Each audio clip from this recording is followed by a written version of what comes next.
It's Doug. It's Ari. Wave again. Ari. Yeah. And it's Bill. We are in the, I feel like I should shout, but you can hear in the microphone. Yeah.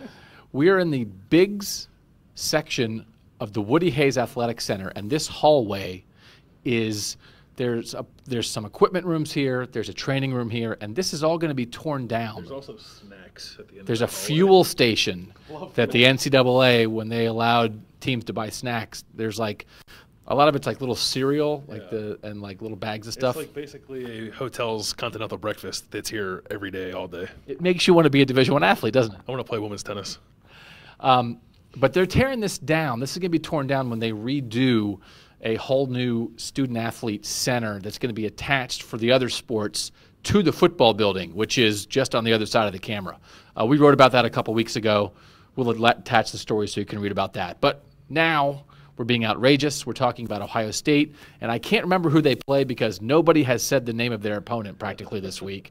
Ari, first outrageous thing. Can you name who Ohio State's opponent on Saturday is? No.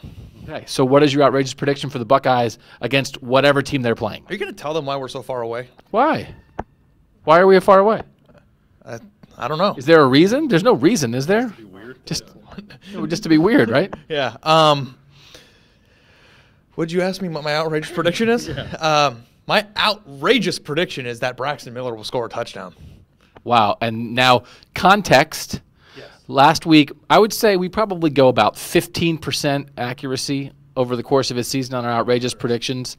Ari Wasserman, last week, you hit your outrageous prediction, which was what? That he would not catch a pass downfield. That Braxton Miller would not catch a pass downfield, and he caught a negative 9-yard Shovel. jet sweep on the first play of the game, and that was it, right? That was it. And I think that at the beginning of the year when we did our over-unders, and I don't mean to keep belaboring the Braxton Miller point, but he's such an important part of this team just from a curiosity standpoint, and he's not involved in the offense for the last month. Think about that. Ohio State's played a month of teams that can't match up talent-wise in any shape or form, and Braxton Miller's been a non-factor in all those games. So now we've gotten to the point where it's outrageous to expect him to score. I think a lot of people anticipate that he's going to break out and he's going to be Braxton, but maybe there's the other side of the coin, which is he's not ready to play H-back and he might not be a factor at all. So I think that my outrageous thinking is there's a chance he might score this week. So I wrote about that Wednesday. Curtis Samuel, last 3 games at H-back, averaging 12 yards something per touch. Dontre Wilson averaging 9 yards. Braxton Miller averaging 4.2 yards per touch the last 3 games at H-back. So I think that is outrageous because they have so many H-backs. I'm not sure Braxton Miller's the guy that should be getting the ball, but you're saying he's going to score. Definitely go read Doug's story. Link it. Will you link it? Obviously. Am I breathing? Bill Landis. Wave again. Bill Landis, outrageous prediction.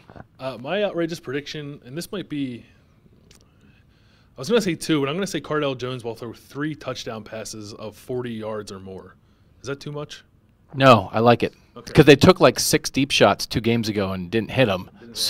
But they didn't do as much deep stuff last week. Yeah, my thinking is that Maryland saw what Ohio State did running the ball last week against Indiana. They're going to try everything in their power to make sure that Ezekiel Elliott doesn't run for 300 yards against them. And I know it was a conversation all last year. Does Elliott open things up for Cardale and vice versa? I think that's going to happen this week against Maryland. Cardale Jones' longest touchdown pass this year is 37 yards. It was to Jalen Marshall against Western Michigan, the game where he missed 5 other deep balls. And just to throw more stats at you, Maryland has given up 6 passes of 40 yards or more this year, which is the 4th most in the country. So I think Cardale hits 3 40-yard bombs for touchdowns against Maryland. That doesn't mean he plays well. I don't know if he's going to play well, but I think he gets 3 touchdowns on long passes. I'm torn between a defensive pick and a quarterback pick. I think Maryland has the worst quarterback play in the Big Ten. They don't know who their quarterback is on Saturday. They have no idea who's playing it. Shocker, I don't either. and I think no matter who it is, he's not going to be very good. So I think there's a chance. We've seen this defense score. I think there's a chance for some defensive scores, but I'm not going to do that. I'm going to say 2 touchdowns at least, 2 touchdown passes at least for both Cardale Jones and J.T. Barrett.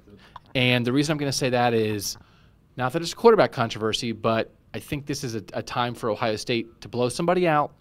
And now I think you're at the point where you want to let J.T. Barrett remember that he's a good football player.